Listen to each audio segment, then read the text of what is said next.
Hello everyone, welcome. Hello everyone, welcome or welcome back. It's Paula here with Paula's Imperfect Plans, where I share all of our budgeting and my personal planning. Today we are going to set up our paycheck budget for the check that we will be getting later this week. We are paid bi-weekly on the same Fridays. We both work full-time.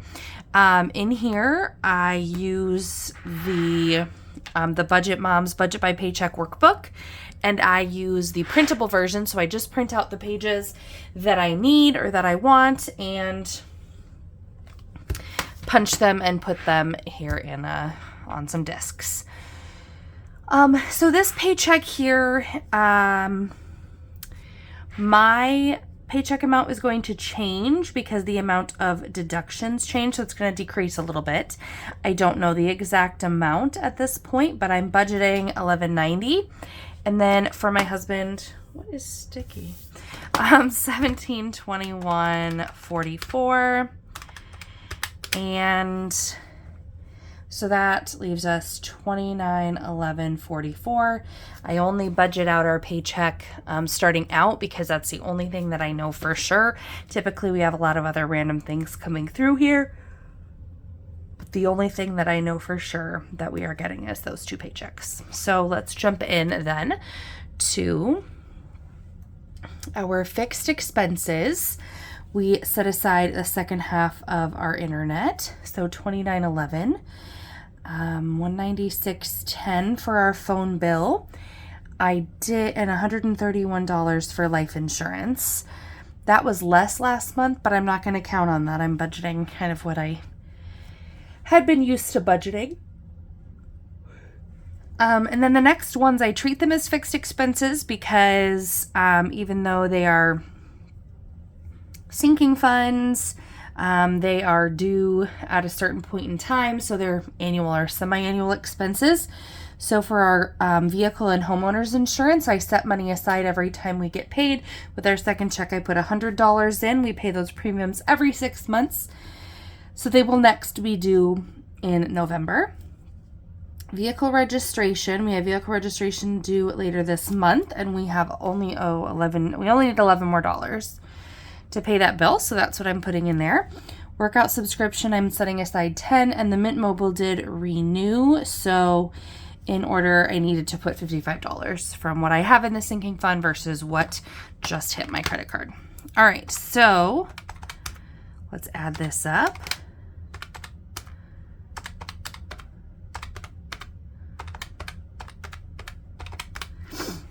So that is a total of $532.21.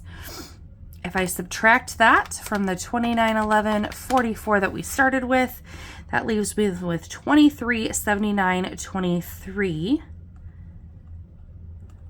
left to budget. And I switched around the savings and the variable categories because of the amount of lines in each of those.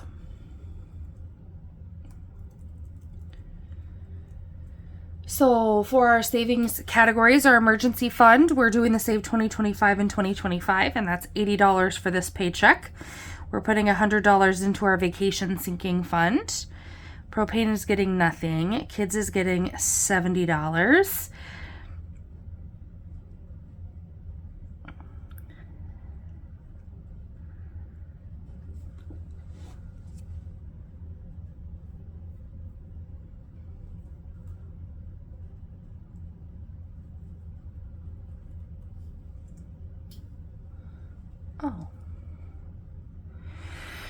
Medical is getting nothing because we have some medical expenses that we are cash flowing. So we're just going to do that. $280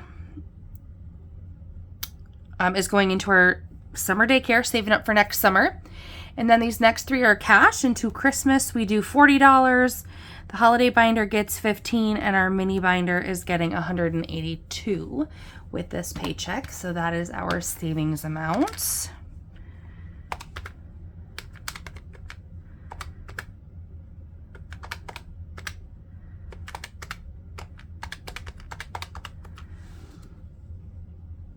Which is a total of $767.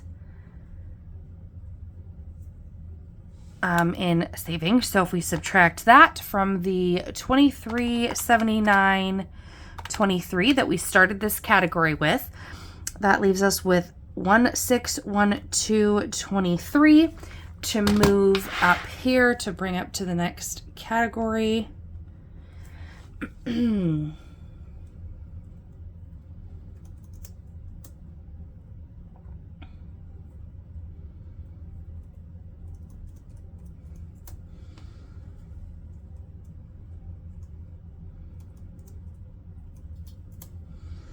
So as we move into variable, we set aside $350 every time we get paid for groceries, $140 for spending, which is $70 for my husband and $70 for myself.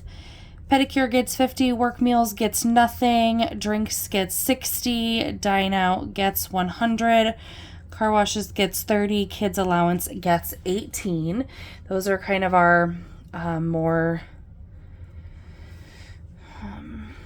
the ones that always get the same. Amazon subscriptions should be $97.61 this month. That's where most of our household stuff is. So deodorant, toothpaste, soap, garbage bags, paper towels, toilet paper, Kleenex, all that sorts of stuff on different rotations. So it changes every month.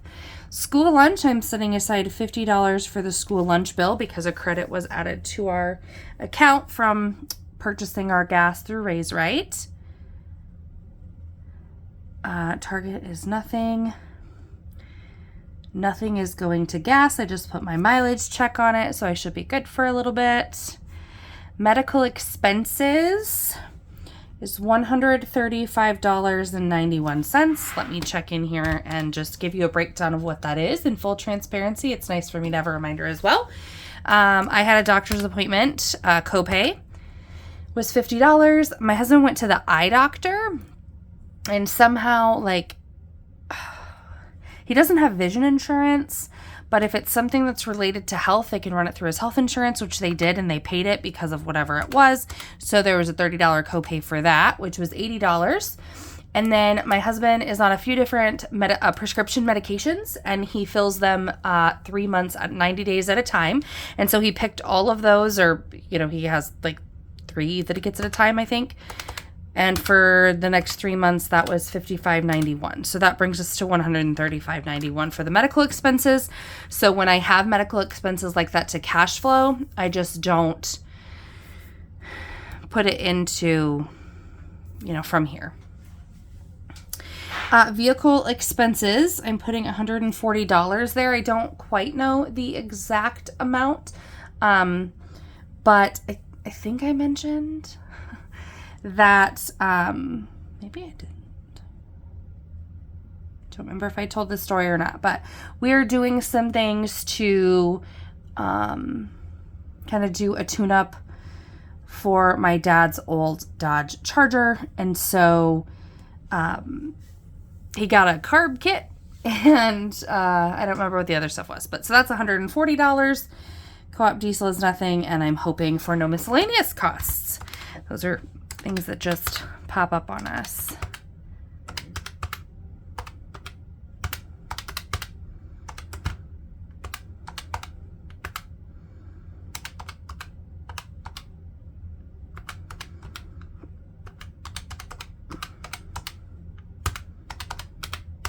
All right, so our variable category is $1,171.52. If I subtract that from 1612.23, we are left with $440.71. And we bring that down to our debt category, and all of that is supposed to go on our Wells Fargo card, which gives us our zero-based budget. So that is what we have coming into this paycheck. If you have any questions, as always, please let leave them down in the comments. Hit the like button on the way out. And if you would like to stick around for more content, subscribe if you haven't already. So thank you guys so much for watching, and I'll see you in the next one. Bye.